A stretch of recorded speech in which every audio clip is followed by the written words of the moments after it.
Hello everyone, my name is Suman Parashar and you are watching my channel Maths Z.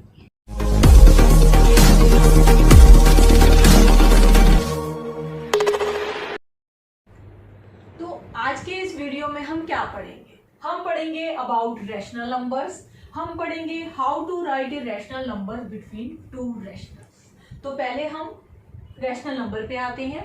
Rational number को हम Q से denote करते हैं। कोई भी number, a number that can be written in the form of P by Q।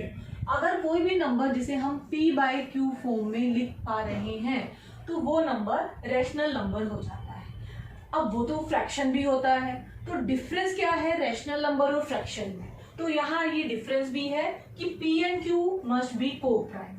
Co-prime means their HCF equals to 1, means कि खाली 1 ही उसमें एक कॉमन फैक्टर होना चाहिए, common factor of P and Q।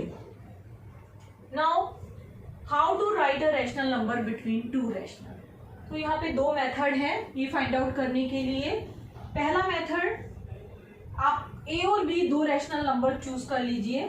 A and B मान लीजिए हमने ये रैशनल नंबर लिए हैं, तो इन दोनों को आपको ऐड करना है, add them and divide by 2, a plus b by 2, a plus b by 2, ये जो हमें मिलता है न्यू रैशनल नंबर, तो ये a और b के बीच में आता है, a plus b by 2, तो हमें a और b के बीच में मिल गया एक रैशनल नंबर। मेथड 2 में हम क्या करते हैं, हमें जितने rational number between two rationals के बीच में लिखने हैं हम उसमें से एक ऐड करते हैं।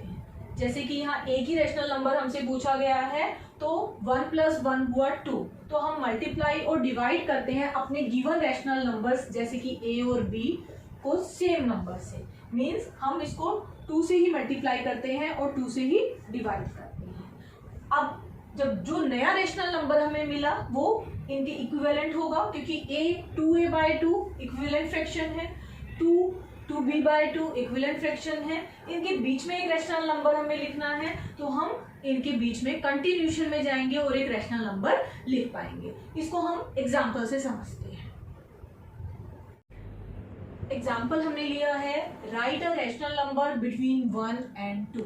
हमें 1 और 2 के बीच में एक रैशनल नंबर इंट्रोड्यूस करना है। हम दोनों मेथड से करेंगे। पहले हम ले लेते हैं मेथड 1। मेथड 1 है हमारे पास, add these two numbers and divide by 2। So 1 + 2 divide by 2, that is 3/2। It means हमें 3/2 एक रैशनल नंबर मिल गया बिटवीन 1 एंड 2। बिटवीन का मतलब क्या है, 1 से बड़ा होगा और 2 से छोटा होगा। अब सेकेंड मेथड में हमें वही करना है जो हमारा वर्किंग मेथड है। हमें एक रैशनल नंबर फाइंड आउट करना है, तो हम क्या करते हैं उसमें एक और बढ़ा लेते हैं, मीन्स 1 + 1 हुआ 2। हमें 2 से ही दोनों रैशनल नंबर को मल्टीप्लाई और डिवाइड करना है। सो फर्स्ट रैशनल नंबर अब हो गया 2/2, ये 1 ही है, 1 का इक्विवेलेंट फ्रैक्शन है। इसी तरह से सेकेंड रैशनल नंबर हमारा हुआ 4/2।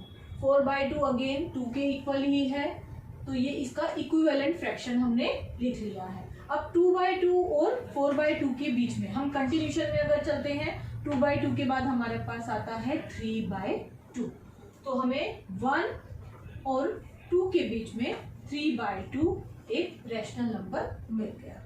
ये तो हुआ एक रैशनल नंबर निकालने का। अगर हमें मोर देन 1 रैशनल नंबर निकालने हो तो हम बेसिकली ये मेथड ज़्यादा यूज करते हैं, क्योंकि इसमें आपको फिर से कैलकुलेशन करनी पड़ती हैं। लाइक अगर आपको मोर देन 1, यहाँ पे मान लीजिए 2 रैशनल नंबर्स आपको फाइंड आउट करने हैं बिटवीन 1 एंड 2, तो आप क्या करेंगे, फिर से आप कोई भी 2 रैशनल नंबर चूज करेंगे, या तो 1 एंड 3/2 या आप लेंगे 3/2 एंड 2, और फिर से उनको ऐड करेंगे और 2 से डिवाइड करेंगे। यही वर्किंग मेथड है फर्स्ट मेथड के लिए, ऐड एंड डिवाइड बाय 2। अब 1 और 3/2 के बीच में आपको एक रैशनल नंबर चाहिए, तो आप इन दोनों को ऐड करेंगे और उसको 2 से डिवाइड करेंगे। तो हम अब ऐड करते हैं, तो हमें क्या मिलता है, 1 और 3/2 के बीच में ऐड करेंगे तो हमें मिलेगा, आप एलसीएम से करेंगे, 2 आपका एलसीएम आएगा, 2 + 3 आपको मिला 5/2/2। मीन्स 5/4। तो ये आपको एक रैशनल नंबर मिल गया बिटवीन 1 एंड 3/2। तो अब आपके पास कितने रैशनल नंबर हो गए? पहला था 1, फिर आपको मिला 5/4, देन 3/2 और लास्ट है 2। तो अब 1 और 2 के बीच में हमें मिल गए 2 रैशनल नंबर। पर इस मेथड में ये थोड़ा और इजी हो जाता है क्योंकि हमें 2 रैशनल नंबर्स निकालने हैं 2 रैशनल्स के बीच में, मीन्स हमें उसमें 1 ऐड करना है। 2 + 1 आपको मिला 3। तो अब 2 से मल्टीप्लाई ना करके अब हम उसको 3 से मल्टीप्लाई करेंगे। तो हम करते हैं 1 × 3/3, इसी तरह से 2 × 3/3। तो ये हुआ 3/3 और ये हुआ हमारा 6/3।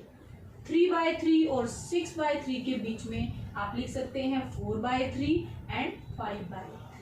तो ये मेथड इजी है और क्विक है, तो इसीलिए हम सेकंड मेथड को ज़्यादा फॉलो करते हैं।